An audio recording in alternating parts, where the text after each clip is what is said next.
Que bênção ter você aqui online assistindo esse Tadel, que eu tenho certeza que vai abençoar a sua vida, porque a palavra de Deus sempre nos abençoa.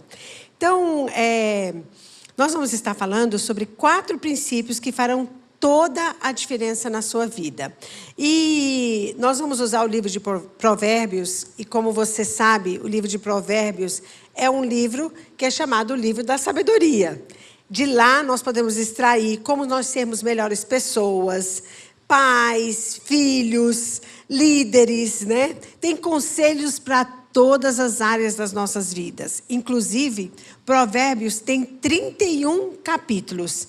Você pode, talvez, se você quiser, tirar cada dia para ler um capítulo de Provérbios, que eu tenho certeza que vai fazer toda a diferença na sua vida, né?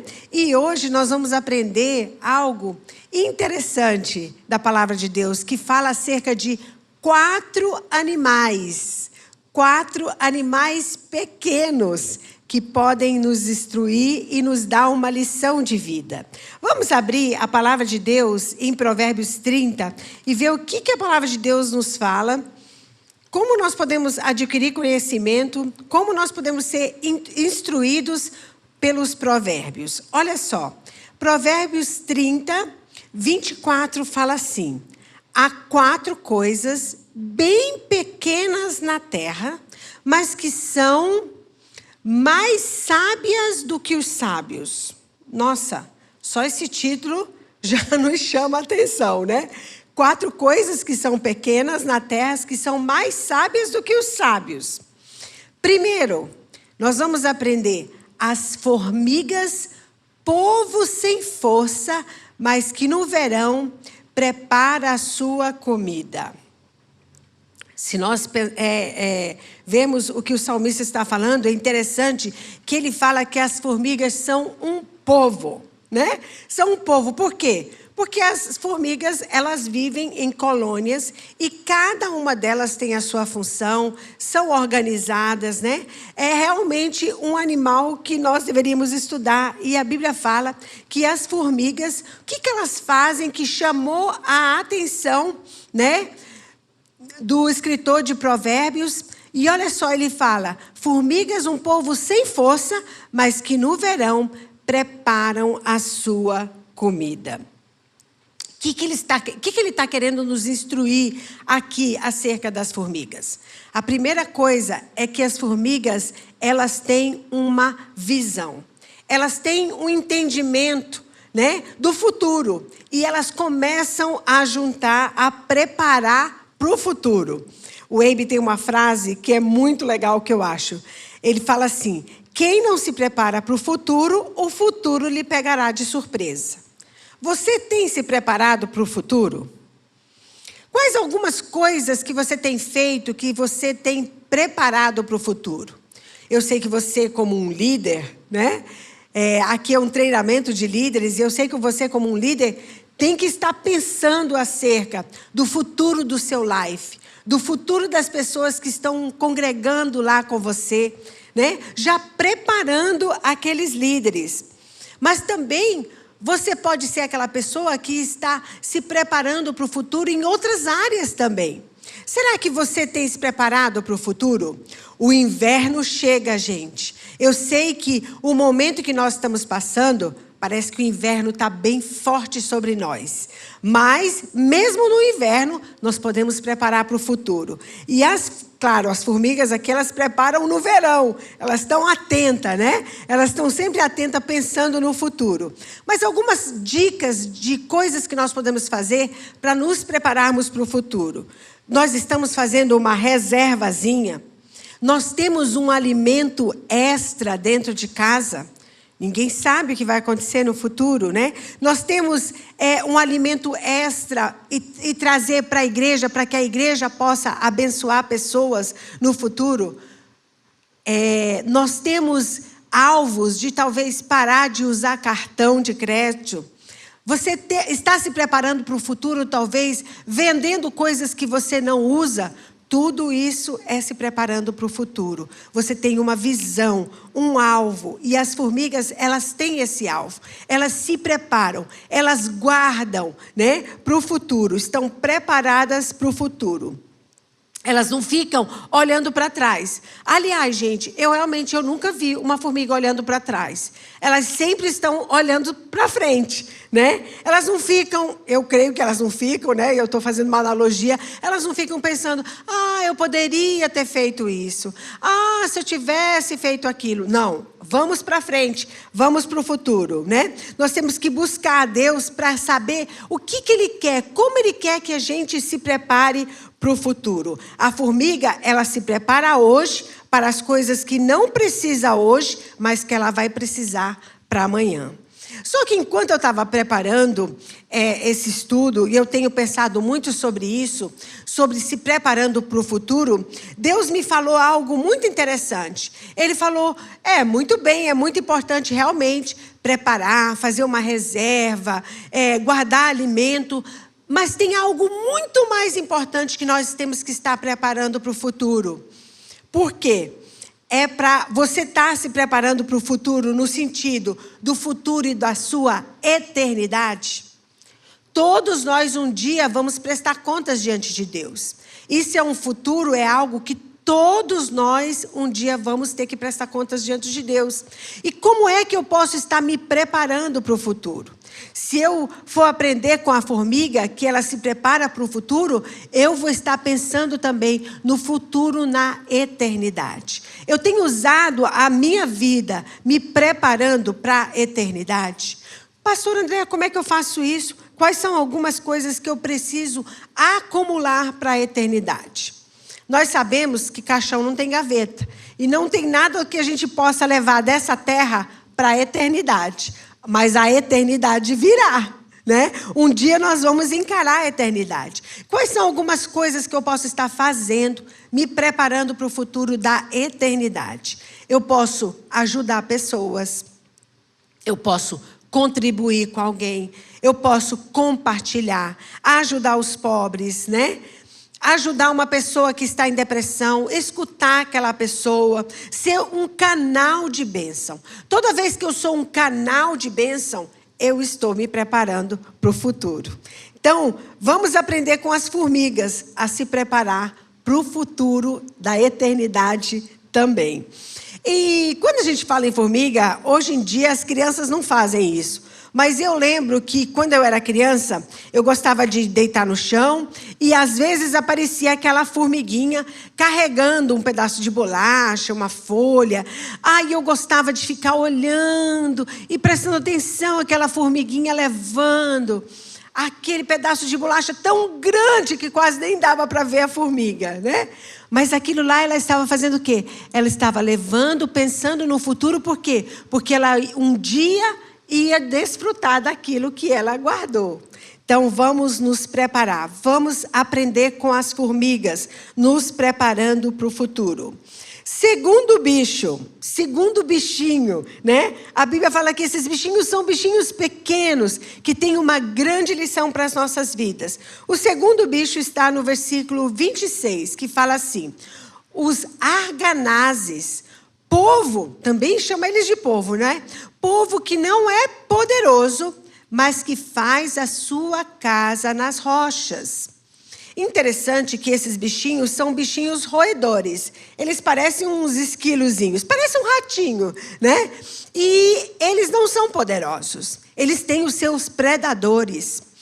Mas eles entenderam que se eles correrem para a rocha, lá na rocha eles estão salvos. Lá na rocha eles estão protegidos. E qual lição então que nós podemos tirar desses bichinhos, já que a Bíblia fala, né? Que são 4 coisas bem pequenas na terra, mas que são mais sábias do que os sábios. O que a gente pode aprender com os arganazes? Que nós temos que fazer o nosso refúgio, a nossa habitação. Quando nós nos sentimos ameaçados, quando nós nos sentimos que os nossos predadores estão chegando, né? O que a gente tem que fazer? Correr para a nossa rocha. E quem é a nossa rocha? Jesus. Ele é a nossa rocha. Nós temos que correr para Ele. Quando nós sentimos qualquer sinal de ameaça, corra para a rocha. Corra para Jesus. Fique lá. Conte para Ele: Senhor, eu estou com medo. Senhor, eu estou sentindo ameaçada. Eu preciso de Ti. É lá na nossa rocha, no lugar de segurança, onde a Bíblia fala que eles fazem a sua casa. Nós temos que fazer a nossa casa, né, no santuário do Altíssimo, na presença de Deus. É Ele que vai ser o nosso esconderijo, aquele que vai nos ajudar. Você tem construído a sua casa sobre a rocha? Sobre Jesus?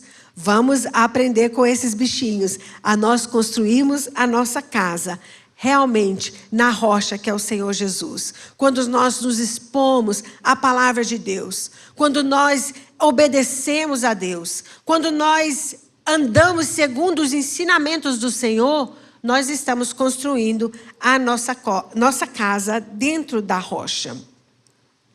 Terceiro bicho, vamos ver o que a palavra de Deus fala. Aqui no versículo 27, os gafanhotos, que não têm rei, mas que marcham todos em bandos. Que lição, gente. Olha o que a Bíblia fala. Os gafanhotos, né? Eles não têm um rei, mas eles marcham em bando. O que a Bíblia está nos ensinando? Quais algumas lições que nós podemos tirar acerca desse bicho em específico que nós estamos falando agora? O gafanhoto, né? Ele não tem força, só ele. Mas se ele estiver em bando, você já viu, né, aquelas filmagens daqueles gafanhotos chegando, né, nas plantações, e eles devastam tudo. Por quê? Porque eles estão em bando. E você sabia que quando eles voam em bando, o voar de um levanta o outro? Isso quer dizer o quê? Nós precisamos dos nossos irmãos. Nós precisamos um do outro. Nós não vamos conseguir se nós voarmos sozinhos. Nós temos que realmente ter ajuda de todos os outros gafanhotos ao nosso redor, né? Não adianta a gente pensar, é o meu life. Não, gente, é o nosso. O que faz o seu life ser o seu life não é você. É todas as outras pessoas que estão lá dentro. Então é o nosso life, é a nossa igreja, é a nossa rede, né? É o nosso ministério, é a união. Nós temos que tomar isso como lição. Nós precisamos um dos outros.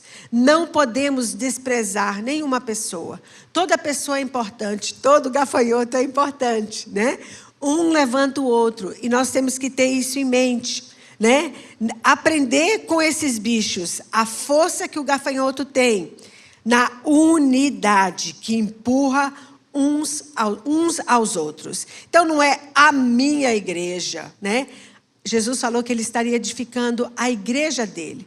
Todas as pessoas, todos os cristãos, todos que fazem parte do corpo de Cristo. Nós não podemos desprezar as outras pessoas.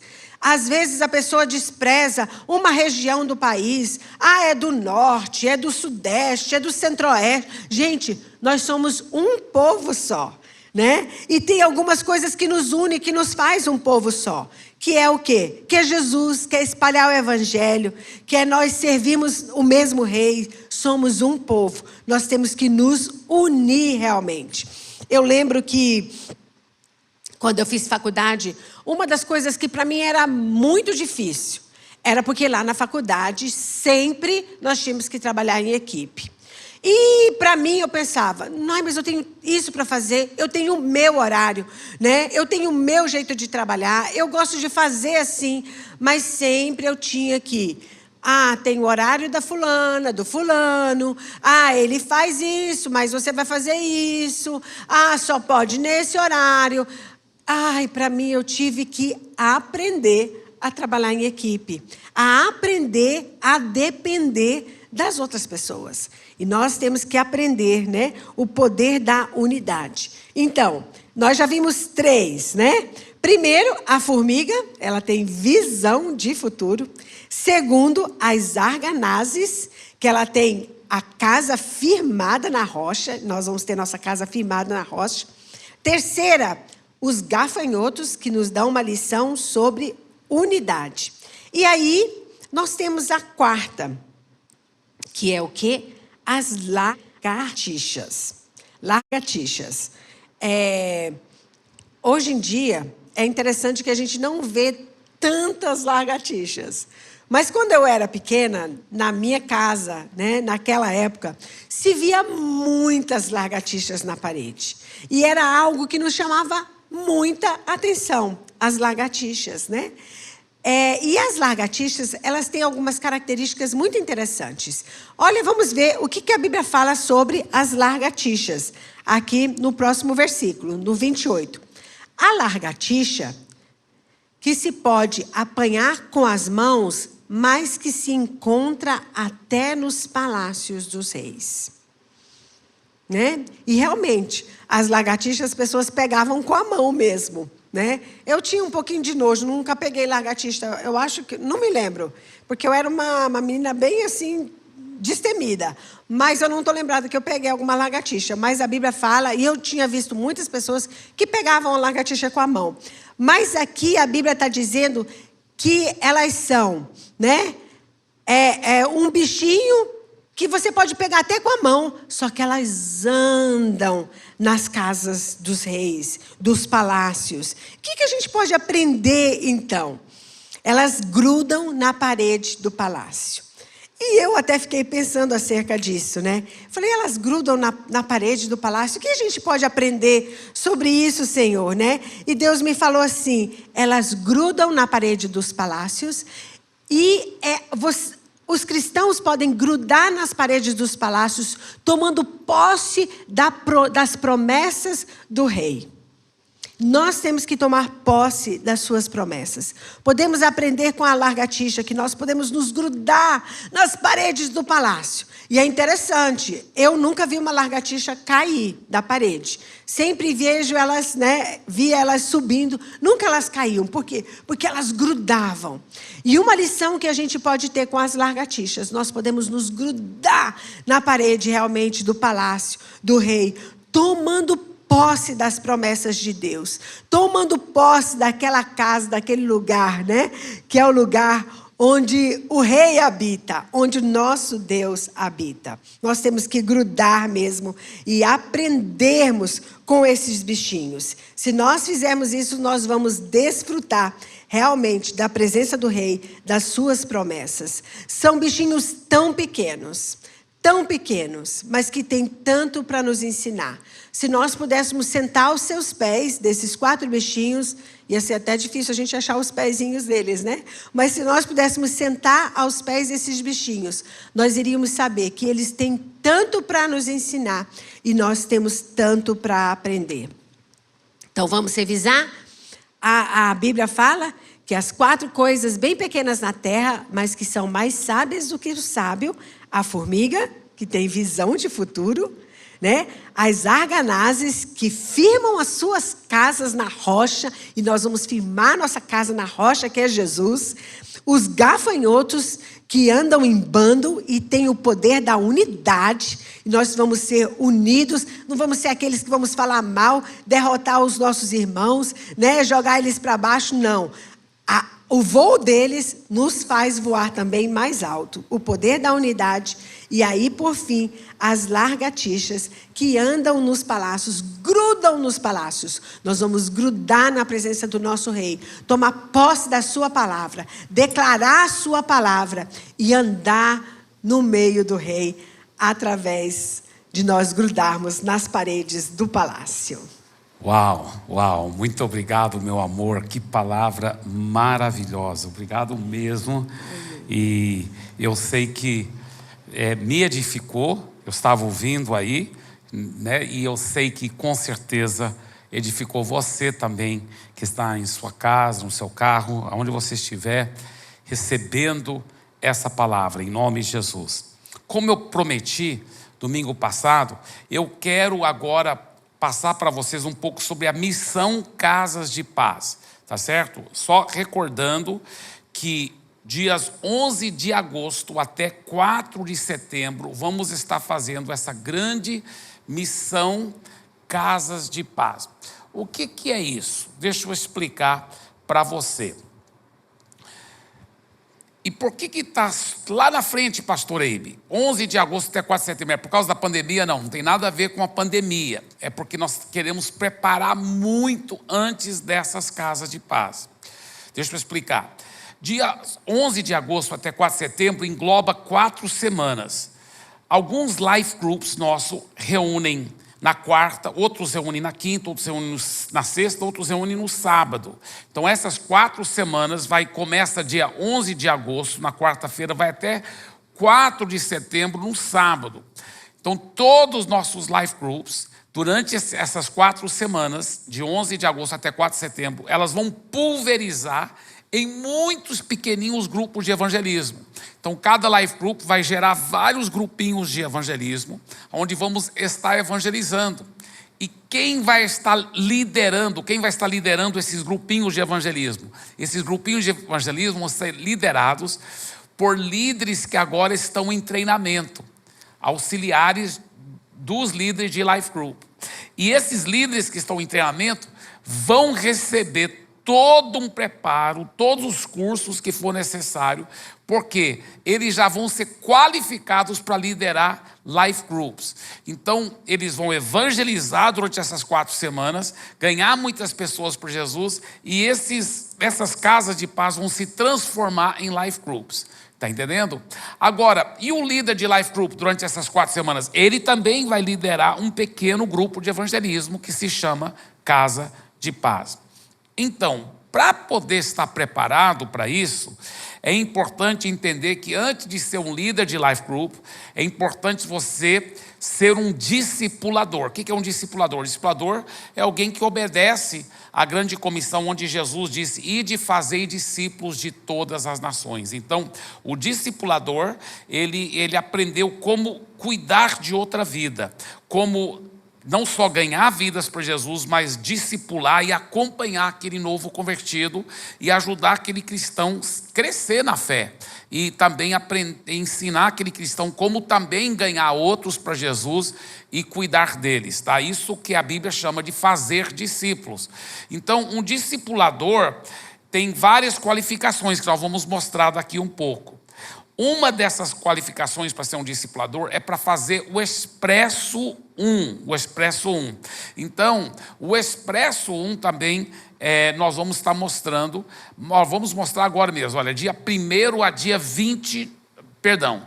É dia 29 de maio, tá? Expresso 1 é um intensivão num sábado que é 29 de maio. Então, se você trabalha no sábado, já vai logo falando para o seu patrão, para o seu colega de trabalho, enfim, que no dia 29 de maio você quer folga para você poder fazer esse curso intensivo. Vai ser maravilhoso, tá?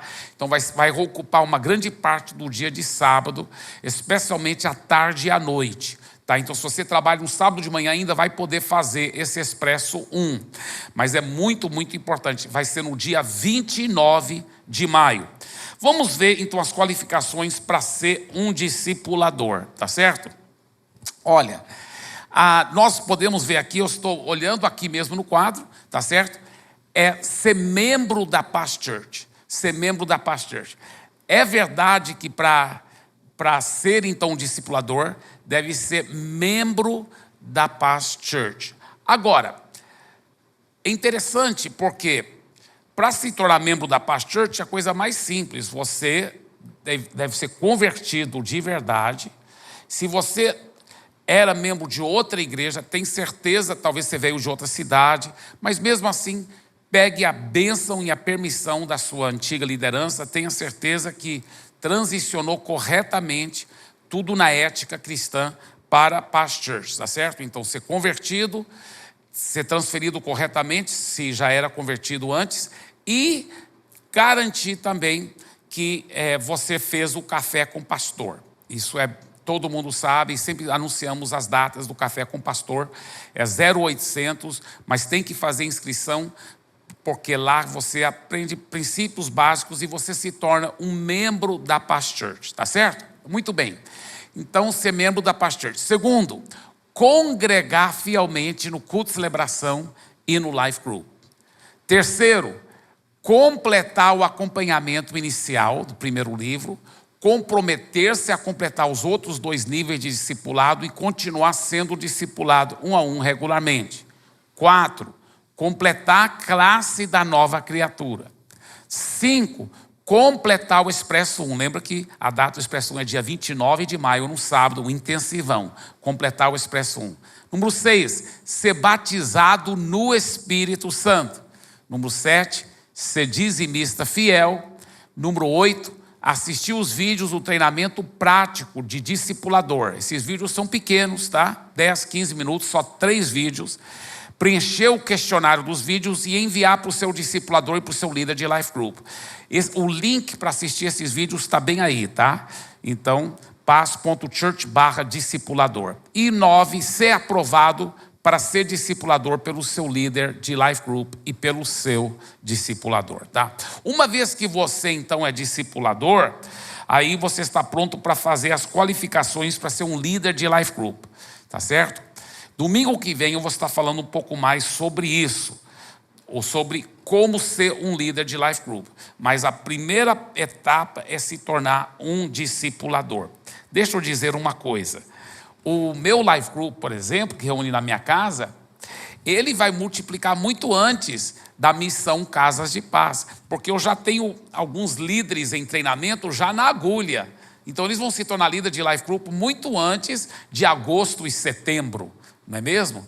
Então, porém, os outros, eu tenho vários outros lá, que já são muito poderosos e eu vou estar preparando, porque os que não forem, muitos dos que não forem se tornarem líder de Life Group antes, porque meu Life Group vai multiplicar antes, mas outros, então, na época das Casas de Paz, eu quero que o meu Life Group, ele se pulverize em pelo menos 5 grupos de evangelismo, pelo menos, talvez até mais.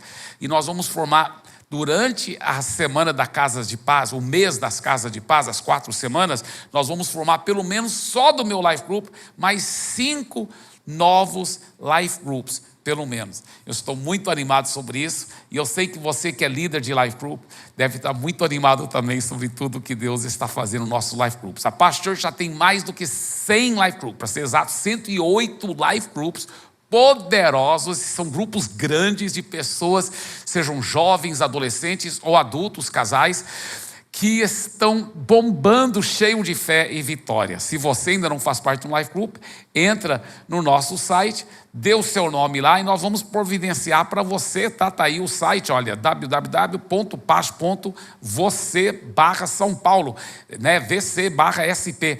E conecte-se conosco, faça parte desses Life Groups poderosos. É lindo o que Deus está fazendo. E não esqueça, isso é só o começo.